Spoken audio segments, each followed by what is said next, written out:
okini alobi aza na posa kobota aza na posa bota na aboti te abinga wana aza apesa lisolo na kati ya telefone anenge aza na posa abota kutu ajona nano boti te alama mukede yesko faza musabime fala bota na jona toza na jote lisolo ezali compliqué ana sona lisolo baso na telefone aza musona ata azosona nena yo azotika kujona telefone amakokoto olongoli bazemi ekomi ngonga ozwi place otabi tobota okoka kobota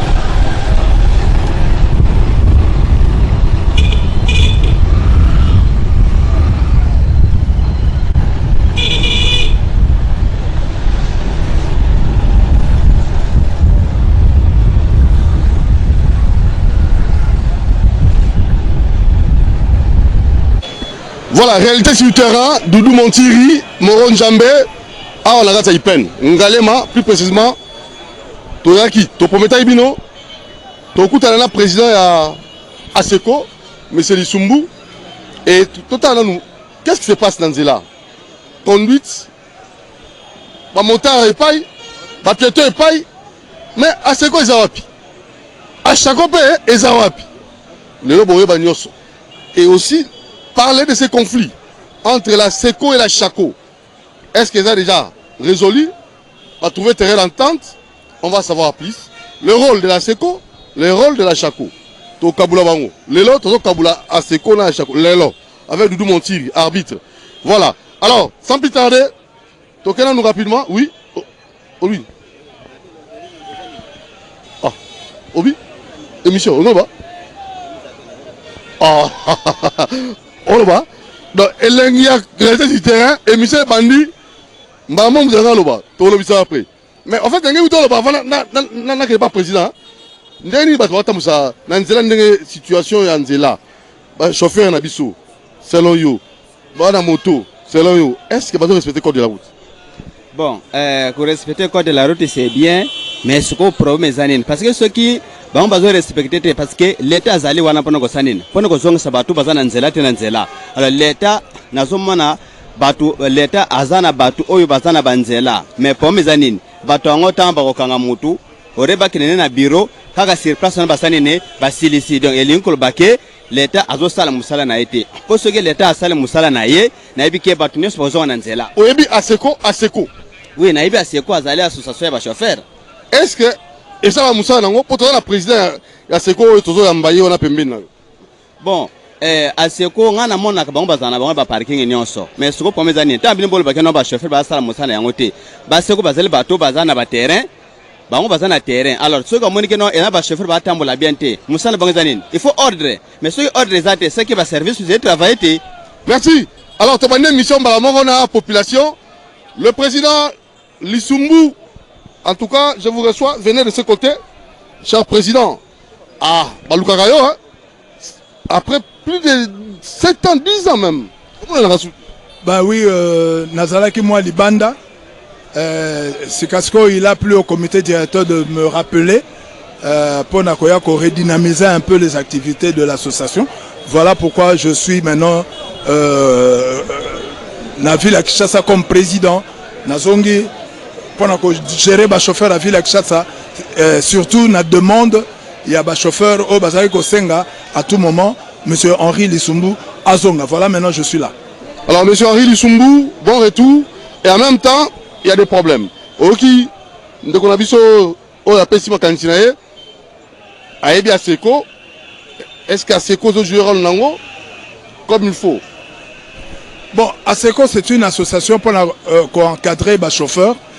et musalawana na banza soko lelo ta mususoye vers ngai, c'est parce que ozana posa na solo na ba chauffeur kitoko. Alors ba chauffeur pona solo na bango ba cano eza belé na ko sala ba réunion na ko passer par presse na ko sala pe ba dépliant ba makambo belé. Et c'est ce que je fais nazo salango ensemble avec les membres de mon comité et si kawapi nazako luka partout les moyens pour contacter ba chauffeur au moins émission na yo lelo ndengo solo ki na ba chauffeur dernièrement Solo ki na ba chauffeur na ba client na ba tout le monde. C'est ce que moi j'ai demandé. C'est ce que la SECO demande. Bino boza force moko ya ko sakanate na mboka na biso na makambo etali ko zongisa bo moto ya bato. Alors, soko biso to ça n'a pas presque ndimi ko ya, c'est parce que to lingi quand même que ba chauffeur ba meka ko yo kabiso. Makambo to ça nango yango nde to banda ko yebisa. Na lingi to présenter biso bato bazana yo nzinga moko na moko obenga na moko apusa na awa.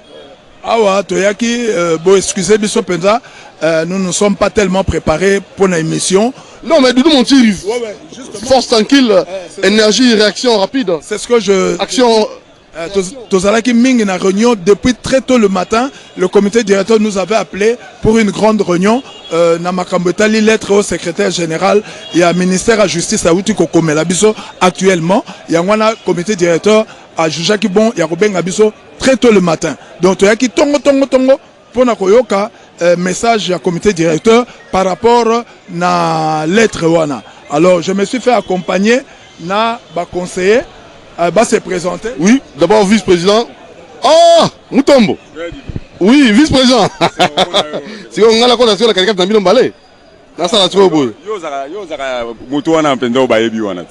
Alors, oh, c'est représenté dans le bateau Bazo. Oui, je me nomme M. Jean Mutombo. Oyo boye baki azalaki président provincial ya Seko, mais Seko naza vice-président provincial ya Seko.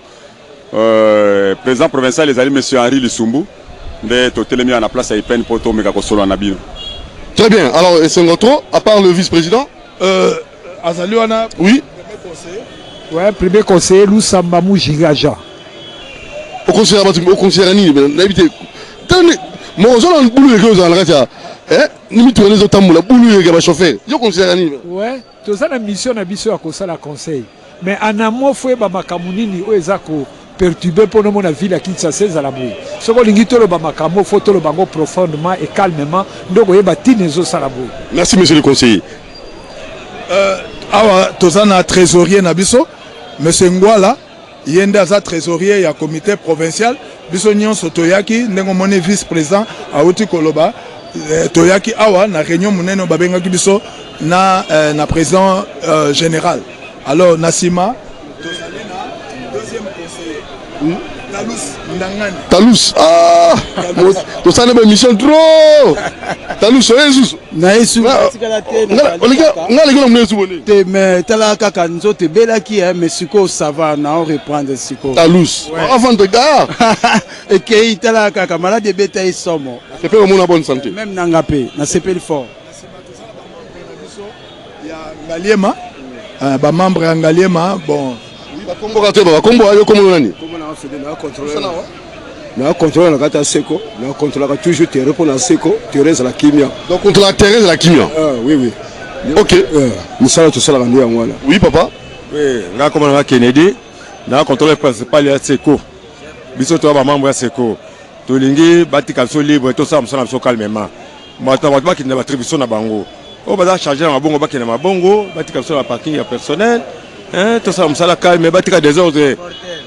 Ils ne sont pas déportés, ils sont contrôlés, ils sont contrôlés, là, ils sont camions de l'écart, ils sont attendus dans le camion, ils sont quittés, ils sont collés, ils sont été pris comme collés, ils sont pour la nité. Voilà, c'est bien.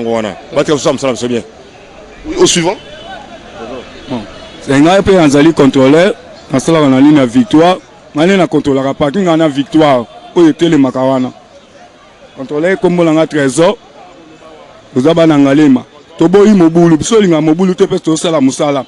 Batona bayana ba désordre wana en tout cas bisolinga kabilo ko wana te po bisotoza batu moko bodo tozo contrôler ba client ya so yana biloko na e na ba poche na e po batu musu bazana na mbongo ba oya na mobulu acha libongo na poche biso lingaka biloko wana te alors la téléphone la poche biso va contrôler bazali awa na longo na poche biso mo va contrôler te mo dozawa a poussa na pembe a poussa ta banga ye monta nga moni biso na ba uniforme bo très bien ngai na contrôleur ya IPN ya président Ige Luvelela donc biso to ibine aseko o ma mwana bazoya nango biso to yebi yango te tena chef de biso to za même moral da o wana c'est ça les porteurs au-delà nga on yebi yango te. Bonjour tout d'abord, Ngai Dakin, nazali contrôler la ligne à Bandal, na bandi ko sa na seko banda a 16 ans. Ti a seko lelo na sécuriser à côté on a biso zali pour ko surveiller ko contrôler. Donc ko superviser nos parking nanu et puis ko veiller na ba biloko ba client na ko battre pe ba chauffeur.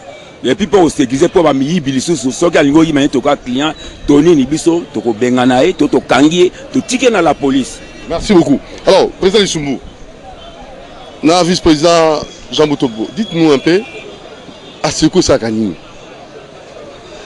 Nous avons une bonne circulation. Micro Tambola qui hier, conseil qui amer. Bino pe bonsa la conseil on a toté. Non, mais indiscipline o ezana balabala, mutu nyonso azako décrier yango. Ezala biso, ezala ba population, ezala ba usager. Mais si il faut to mituna mobulu wana euti wapi biso ndenge tozalia il faut boyeba ndenge nini mutu akomaka chauffeur pour la plupart de cas okomona mutu azalaki phaseur amoni age bandi ko pusana akomi chargeur ndenge balobaka wana simanango akomi receveur allez ayo comme chauffeur il apprend à conduire sur l'état alors et l'on va pas ses alliés, Moutianengwana, l'État a kamati permis de conduire à PCA. Doudou Montiri, Yozali Mutotamboli Ming na Bamboka Bapaya. Lorsqu'on vous retire un permis de conduire, na yébité sous d'autres cieux tambola. Et on n'octroie pas le permis de conduire à n'importe qui. Il faut, tant aussi permis de conduire, ça veut dire qu'on remplir toutes les conditions requises pour na kokota na balabala parce que balabala ezali ça tue, ça blesse et ça tue. Deuxième élément, on nous parle du code de la route. Mais Doudou Ovandi Awa, la Kisangai, place Nini Yomoni, ba signalisation na balabala Awa. La route doit parler. Ah, tu as la peine. Mais oui, la route doit parler. La route doit parler. La route a un langage. La route doit parler. Quand la route bégaye ou quand la route ne parle pas, c'est le désordre. Ce que nous voyons ici, dans la ville de Kinshasa, c'est ça. On est que le chauffeur va n'importe quoi. Au outil kota là, place le chauffeur va télémi. Mais ce que pembeni, au komona ba agent otobengi ba agent de l'ordre, baza pembeni na bango. Mais est-ce que ba yebi que esika wana o esika rond-point ezali bakoki kosala parking esika wana te? Non, ba chauffeur o ba yekoli siko ba yebi que place wana lokole loko moko ezate. Marquage au sol ezate. Panneau à signalisation ezate. Mais pour na asali yango comme parking. Donc parking ozala na ba rond-point. Mais ekoki kozala boete parking na mboka nini yoso mona place o bazo benga sens giratoire parking ekene kozala wana. Il faut ezala au moins 5 mètres ya kolongwa na bifurcation. Mais awa tala parking rond-point mobimba oyo mobimba yo moko tali yango ndenge nini ba mituka stationné. Yo kanisi moto yo zo mona kuna c'est agent de l'ordre. Atikite bongo yo kanisi a sekol ba civil nde biso to kene kolongola bango non. Quand même on est basala quand même mosala bazo kotia nini mbasu. Mais mbaso ba tie wana eza solution te parce que déjà so kotali infraction eza na moto po longwe kuna tia koma awa. Po place o ya longwe tia akoma awa. Aleki combien bon si ma yo kotala soko mbaso wana ko sala musala. Tota siki mbaso esa musala. Yo tala soko mbaso wana soko omoni mbaso longwe te. Mbaso longwe mbango mo poni. Mbaso ngwana ezolongwa. Po musala ya mbasu ezali kaka po bazwa quelque chose. Njambe. Yango tala surchargement, tala place moto. Mutu ko na mama ekoka ko kenete. Ko tambola te. Eko ko tambola. Mbaso zongi. Mbaso zongi e bombani. Tout le monde a bêti maboko. Ah voilà. Donc chauffeur on a gagné tala place moto wana zali. Donc eza terrible. la situation na ville ya Kinshasa eza kosenga interpellation ya batu nyonso na bakonzi ya mboka na policier na biso ba chauffeur biso nyonso toza interpellé na situation ya désordre oyo eza généralisé. Monsieur Jean Moutombo, Jean-François, un mot, conseil nos alliés, Nzela, désordre des alliés, to hors des alliés. Bon, en fait, ezaka kandenge président Henri Lussumbo alobi yango ndenge tolobaka yango. Nzela ezali na désordre. Tolobaka responsabilité ezali partagée. Partagée comment? L'État a une part de responsabilité na ye biso pe bakumbi mituka donc ba usager to na part de responsabilité na biso. Mais moi je pense que mibeko nde mutu etonga kamboka. Mboka etonga makatende to zali bo mobeko. Vous savez la difficulté c'est quoi? Aujourd'hui tolobango tout le temps on devient chauffeur comme on veut, quand on veut et partout où on veut. N'est-ce président Lussumbo to balango. Je crois qu'on a rappelé yo que ça fait 5e année. Une république comme la nôtre, la République démocratique du Congo, permis de conduire les alités. Mais ndeko dudu yo yebisanga siko ba chauffeur ba mandeni. Ba otambola ndenge nini. Permis de conduire les alités. Alors, eloko tozali ko senga ezali que parce que ezali devoir ya moto nyonso. Oyo sengeli ko salela. Mobeko sengeli ko salemela. To mona ka lelo baloba ah président bino bokotela ka l'état non. Yo kozala teke parce que yo sombi motuka, yo monike yo longi mokili. Yo lobike non ko to salisu nzela te poto moi. Non, ezali na mobeko. Secteur de transport ezali na mibeko nango. Nzela ezali na mibeko nango. Eloko to ko senga na ba chauffeur nyonso ya ville de Kinshasa en particulier, en général il y a Congo Mobimba. Eloko ezali na biso to sengeli ko to ezali code de la route, respect à code de la route.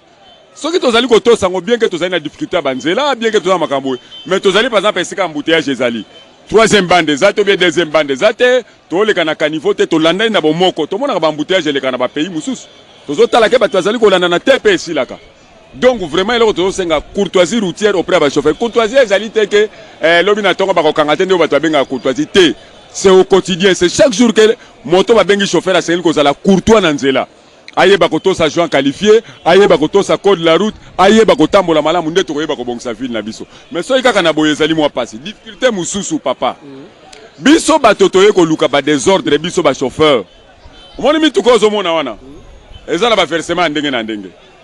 Propriétaire moi ko ba keno ngana zo mutuka na nga versement par exemple 70 000 francs. Mais mususu ko ba bia te mo pao. Yo pese mutuka na 70 000 francs moins cher ndenge na ya kovama. Oto benga ka babanga. Abeto mabanga po yake na musu na 80 000 90 000. Et tant au versement wana lekele likolo a comme il a tout un problème. A kotikala ka koyoka lisusu te.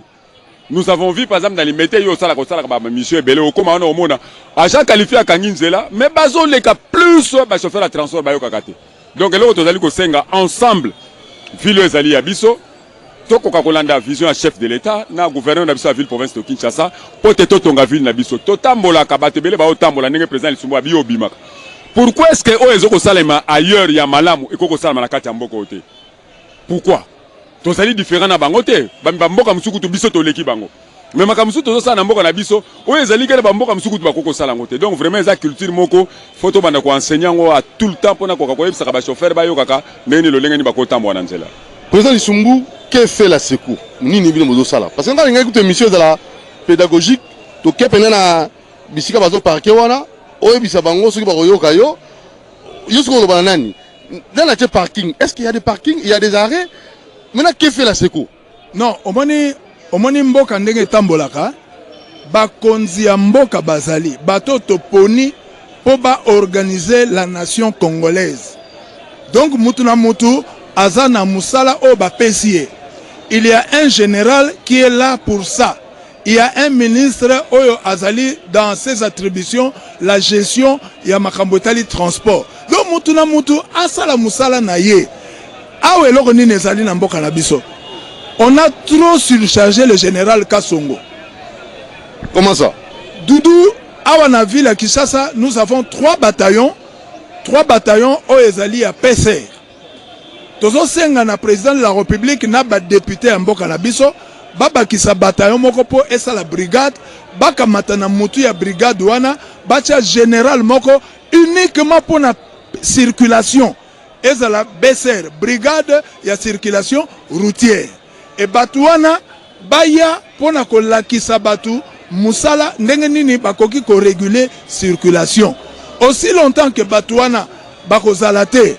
Vous allez demander à la SECO de faire le travail où ils allaient révolu na mutu mususu et que ça la matin ngana za na tenue civile na kota na balabala l'état sans qualité na koka ko sala yango te musala na biso ezali ko sensibiliser lokola ndenge to sa sika sikoyo to ko kende ko sensibiliser batu pona ko yebisa bango te siko telemeza malamu te bon soko ngana za civile naza na pouvoir wana ya kosala yango te moto apesameli musala wana aye kosala yango te yokanisi nga na koki kosala yango na place na ye soko nazwi likama kuna l'état na biso akozwa nga en charge non donc yango wana tolingi sika sikoyo mutu na mutu azwa responsabilité ne en main général Kasongo atelema totindi ete atinda batu baya kokanga ba chauffeur non tolingi ayawa pona kolakisa ba chauffeur ke esika oyo ezaya kotelema na esika oyo ezaya kotelema. Est-ce que ezali ba parking ezali? Mais ba parking ezate maintenant dans la ville de Kinshasa nous avons plus ou moins 370 000 véhicules. Combien?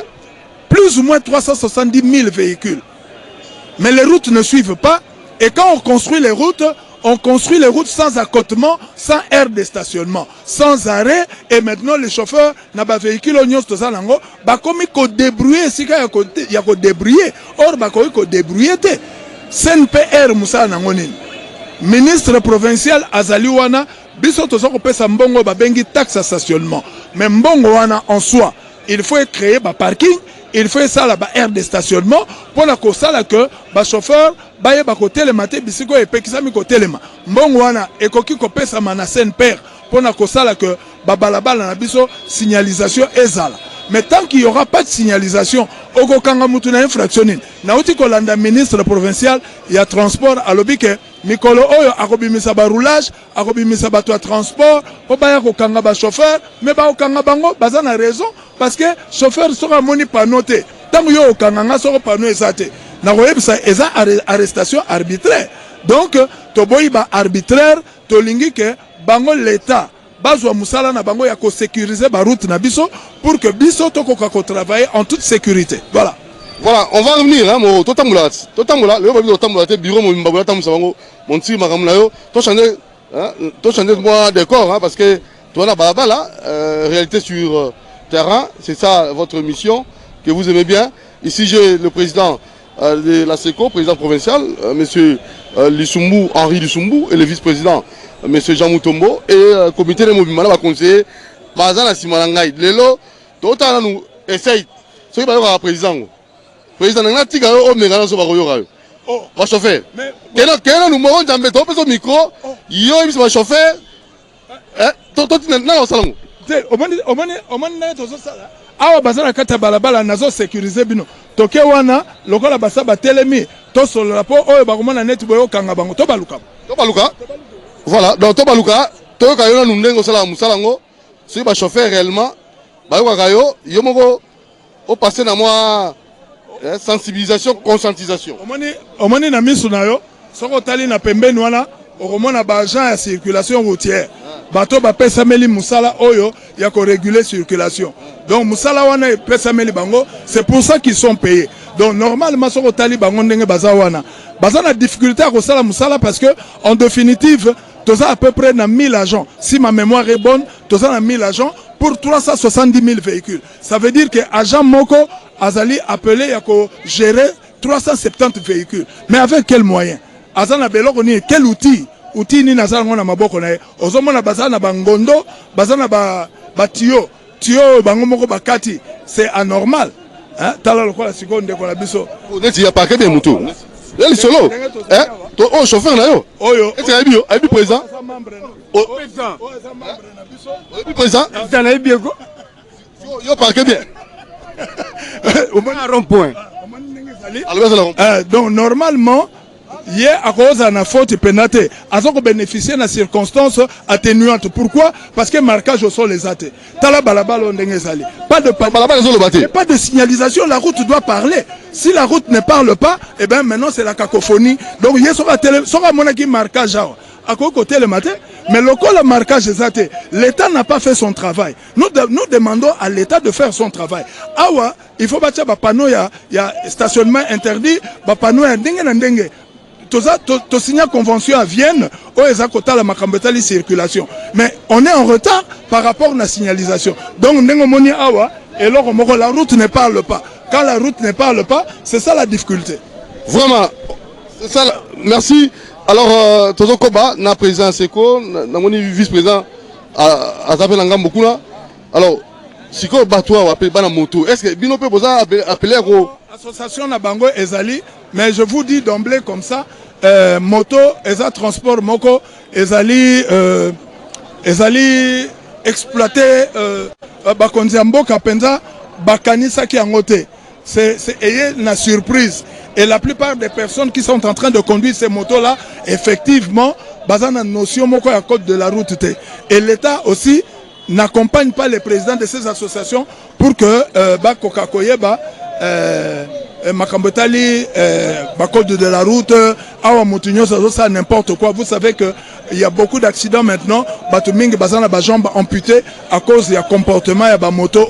Donc il faut vraiment que l'État fasse son travail parce que quand l'État abandonne, quand l'État nous donne l'impression de ne pas exister, c'est ça la difficulté. Difficulté, en gros, les gens s'arrêtent n'importe comment, les gens font du n'importe quoi, nous avons des véhicules qui sont vétustes, mais ils ont quand même comme un bateau. Voilà, c'est ça la difficulté. Naoki ministre a lobby nabiso que il faut que le véhicule ait le contrôle technique. Mais oui, vous avez raison, monsieur le ministre, vous avez totalement raison. Mais condition et vie à population, précarité à moyen où ils ont disposé population pour circuler décemment. Il y a un homme de tindi ba véhicule tout le monde voit ça. Hein? Ils ont les cas partout. Ba véhicule ils ont un état et ça la situation sociale, il y a population na biso batu baza na difficulté, nana ko somba véhicule il y a bien aya ko chango na disposition avec le prix à 500 francs et ko simbate au sombi véhicule on a $50,000 oyo chango oza ko 500 francs en francs congolais. Un véhicule acheté en dollars transport en francs congolais, au moment que Moutou a la difficulté pour c'est un investissement. Et ça investissement, et il faut Moutou à récupérer investissement na intérêt. Mais quand vous travaillez à perte, ça sert plus à rien. Il y a un moment où véhicule oyo et ça est malamouté. Voilà, alors la moindre manière, on Sami. Oui, nous sommes déjà président, ouais, comme on a un camarade Eric, là sous-sectionnaire à magasin Kitambo, à Seko. Dans Kitambo. Kuna Nerenin. Bateau a déploré bien le chauffeur, Bozo sa code de la route, et vous, en tant que tel. Non, on va le balayer en côté. Biso tozali. La courtoisie. La courtoisie biso à Seko en travers le chauffeur na biso. Le président provincial auto Lobawa, et ça m'a plaidé na bakonzi au abiso surtout à niveau provincial. Tu as appelé à niveau administratif, tu as le service routier, la police au bâtiment, tu as Ojana, la première batterie à serrer, Bablo Ranengwana. Le chauffeur, tu as encadré le chauffeur, jamais tu retires le chauffeur, Bazala, le désaveu, Bassa, Bamoboulou Lanzela, Bablo Rabademi-terrain, non, Wanesa pour la bissoté. Bissoté aux armes, pour na chauffeur, parce qu'on est l'association des chauffeurs du Congo. Wanesa Moussala, la bissoté. Tu as besoin de la séance de travail, besoin de la réunion. Est-ce que vous avez une réunion? Beaucoup de la wapi. Oui. Tu as une réunion, tu as une bango. Biso n'a pas chauffeur pour le coup, tu as biso dans parking. En dehors du parking, tu as une place pour le chauffeur. Pour les aller à travail, tu as biso à retrouver auto zalaga donc du lundi au lundi na bango. Tu as une séance de réunion, tu as une invitation. Tout ce qui se passe, tu se communique avec bango, tu as un message outil na 4 associations, tu as un message outil na gouvernement national, provincial, tu transmettre bango, tu as bango une bonne conduite, tu es responsable, tu es parent, dès que tu as une famille na bango, tu as s'aventurer dans ce lac, tu as un avenir na bango. Voilà, merci beaucoup. Alors, nous allons. Oui, papa Nangaï, bon, les chauffeurs à l'élo, les chauffeurs à l'élo, bon, les chauffeurs, je passe besoin même à camion, il y a 2 pédales, en dessous 3 pédales, mais les na bango, tu as corrigé bango, pour besoin normal, en dingue bis to kumbilaka, pour bamsu besoin kumba moto, moto à l'ongo na moto, balamo rozo mutuka, alors kumbila moto na mutuka, c'est différent, mais tu tiens bango na alignement, ndenge oyo bako travailler na katianzela. Faut respect zala, nyose zala.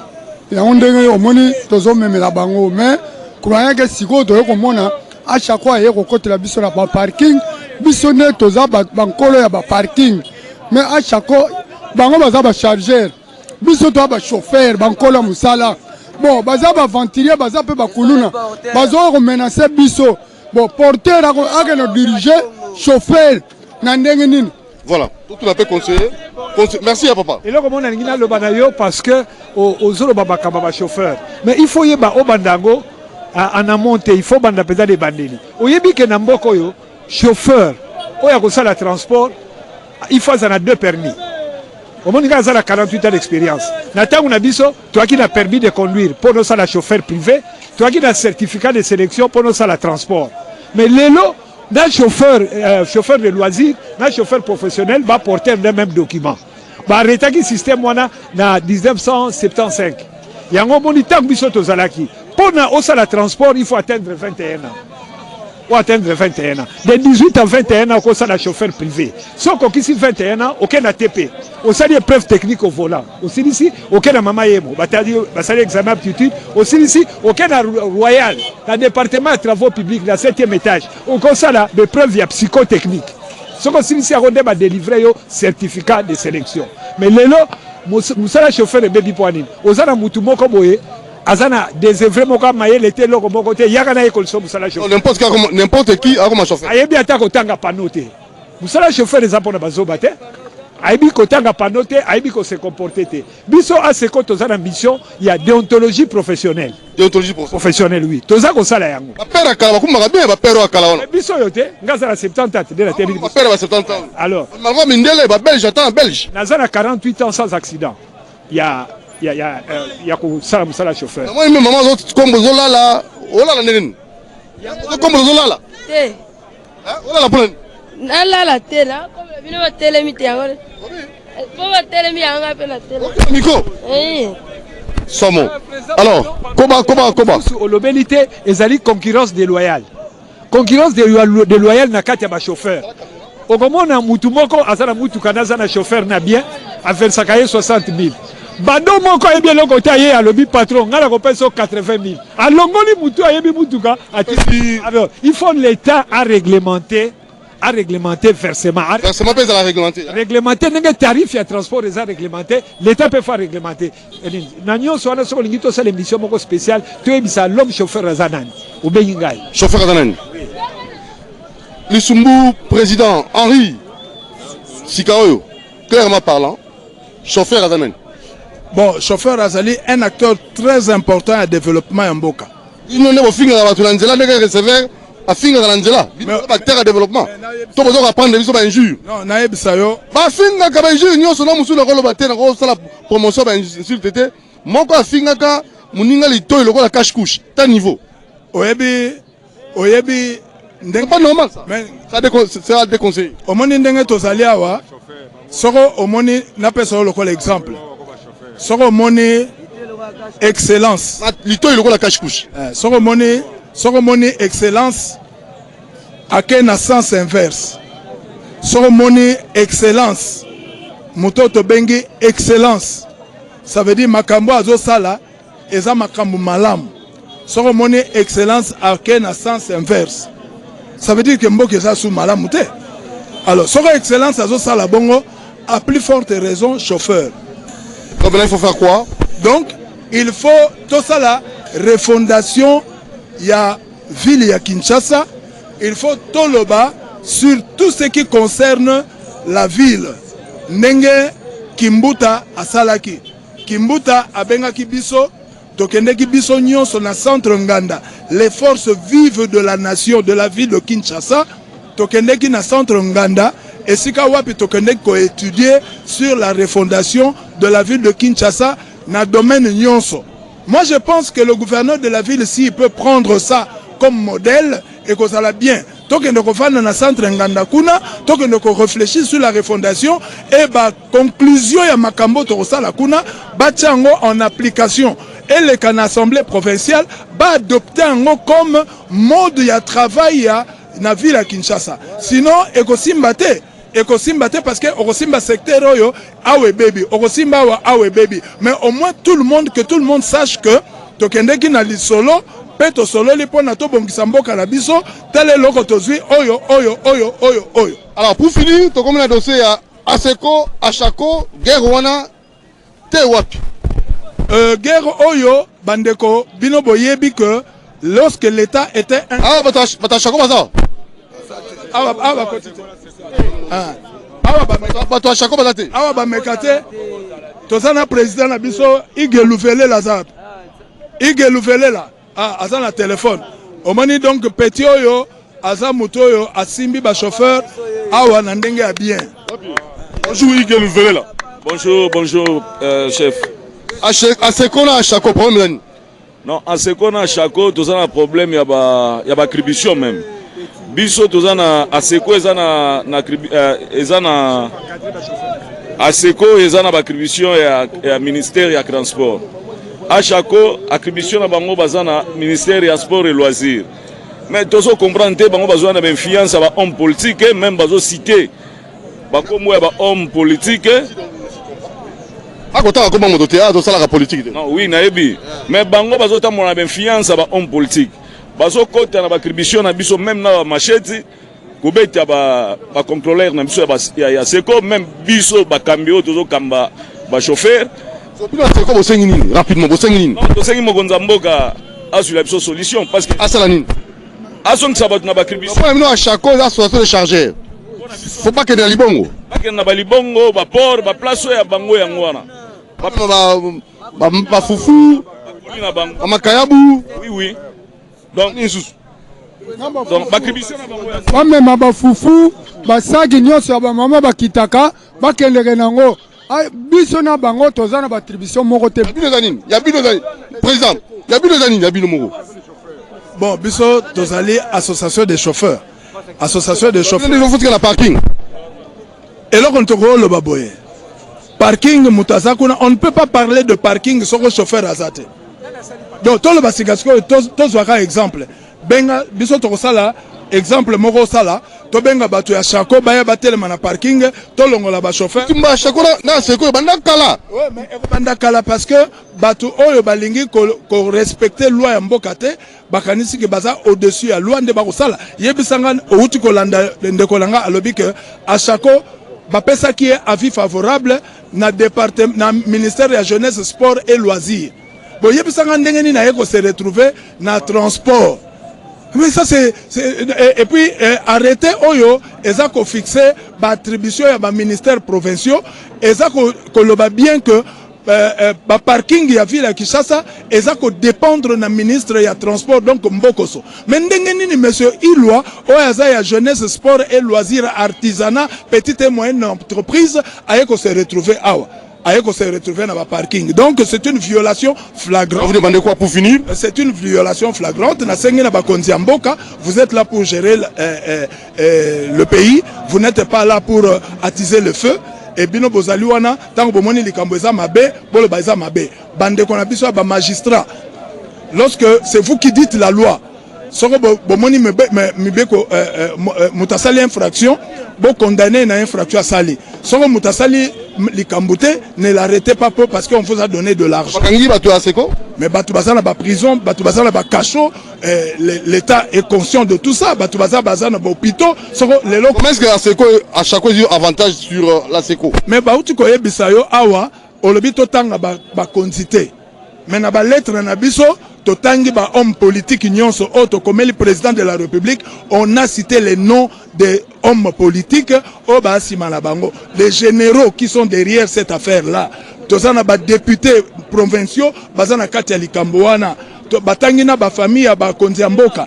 Alors biso tango batwana bazako ya ba colonel nyonso bazana ba siat na ba sous-siat bangonde ba komi ko installer. Papa, vous avez déjà vu un colonel installer une association awa na Congo zo salama? Vous avez déjà vu un bourgmestre installer une association? Ah oui, Salama. Vous avez déjà vu une association à la sortie officielle dans l'hôtel de ville? Ah oui, Salami. Ça, c'est une grande première. Donc, au moni, jusqu'où, Simba qui est le roi. Mais Bisso, Tolobi, là, c'est notre affaire. Nous ne nous laisserons pas faire, car c'est notre affaire. Donc, le collège Bisso, Tozan a raison. Nous allons nous battre jusqu'à ce que Togo gagne et la victoire est de notre côté. Aseko, bon on a mis la devise de Devise, voilà devise de Aseko. Aseko. Président Louga devise. Devise de Mireille. Devise Aseko. Devise Aseko. Chauffeur toujours prudent. Chauffeur toujours prudent. Aseko. Aseko. Oye. Aseko. Oye. Chauffeur toujours prudent.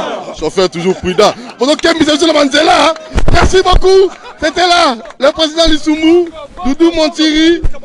Mbonganine, papa. Non, nous ne sommes pas ici pour ça. Ça n'est fini avec beaucoup de plaisir. Merci à Moron Djambé, Doudou Montiri, toute l'équipe. Nous vous aimons. Tosukiwana, terrain et terrain. Appelez-nous si vous voulez réagir. Plus 243 89 61 52 634 sur le terrain. CCTV, votre chaîne.